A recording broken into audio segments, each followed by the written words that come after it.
अच्छा, फिर से सुनना चाह रहे हैं जी? आपका हुक्म है, मैं फिर से हाजिर करता हूं। तो पिछले दिनों राष्ट्रपति उम्मीदवार को लेकर के भाजपा वालों की बैठक चल रही थी। एकाएक अडवाणी जी बैठे थे और उठ के खड़े हो गए।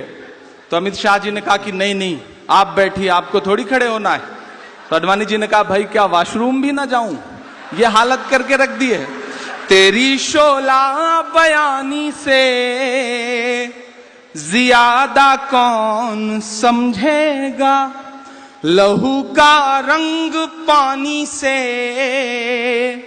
ज्यादा कौन समझेगा। आज कुदरत की लाठी में कहां आवाज होती है, ये बातें आडवाणी से ज्यादा कौन समझेगा, ये बातें आडवाणी से ज्यादा कौन समझेगा। मैं 4 मिसरे पढ़ता हूं साहब कि देशभक्ति की दुहाई देकर, देशभक्ति की दुहाई देकर पूरे भारत को रोज ठगता है। देशभक्ति की दुहाई देकर पूरे भारत को रोज ठगता है। अब तो मरना भी हो गया महंगा, अब तो मरना भी हो गया महंगा।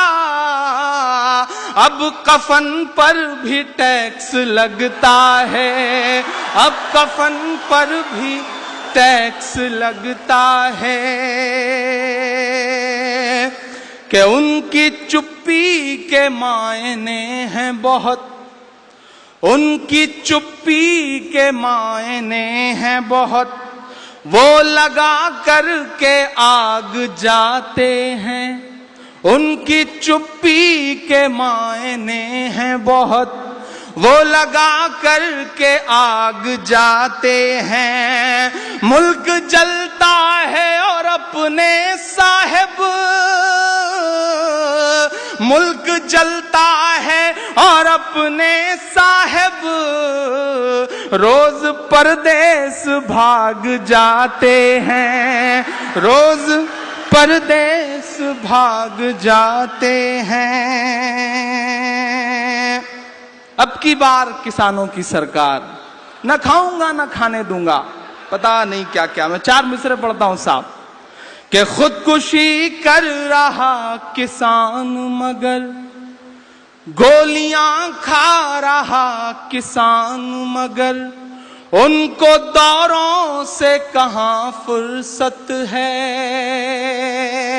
आजकल सोशल मीडिया पे एक पिक्चर बहुत वायरल हो रही है।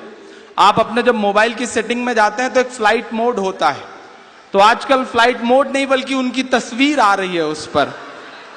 दुनिया भर के तमाम देश और जिस रफ्तार से घूम रहे हैं आजाद साहब, मुझे लगता है कि आने वाले वक्त में उनके लिए कोई नया मुल्क बसाना पड़ेगा घूमने के लिए। पिछले दिनों उन्होंने अपने सेक्रेटरी से कहा कि किस देश का दौरा बचा है, तो सेक्रेटरी ने कहा देश तो खत्म हो गए, अब खाली दिल का दौरा बचा है, वो भी जल्दी ही आएगा।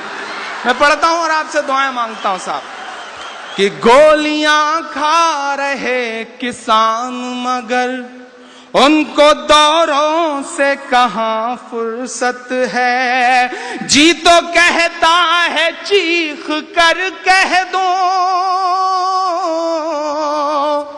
हम किस्से सुना करते थे आजादी के पहले वाले कि सीधे सीधे सीनों पे गोलियां मारी गईं। मध्य प्रदेश में ऐसा ही हुआ, किसानों के सीने पर सीधे सीधे गोलियां। जनरल डायर के किस्से सुनते थे हम सारे लोग। मेरा ख्याल है कि वही वाले दिन लौटाने की कोशिश करी है उन्होंने। मैं मिसरे पढ़ता हूं, ये मेरा गुस्सा है इस देश के किसानों के लिए। मैंने जंतर मंतर पर देखा है नंगे बैठे हुए किसानों को, इसलिए मेरा गुस्सा बोल रहा है कि खुदकुशी कर रहा किसान मगर उनको दौरों से कहां फुर्सत है। जी तो कहता है चीख कर कह दूं। मेरे गुस्से को पहुंचाइएगा दिल्ली तक। जी तो कहता है चीख कर कह दूं, ऐसी सरकार तुझ पे लानत है, ऐसी सरकार तुझ पे लानत है, ऐसी सरकार तुझ पे लानत है। बहुत शुक्रिया।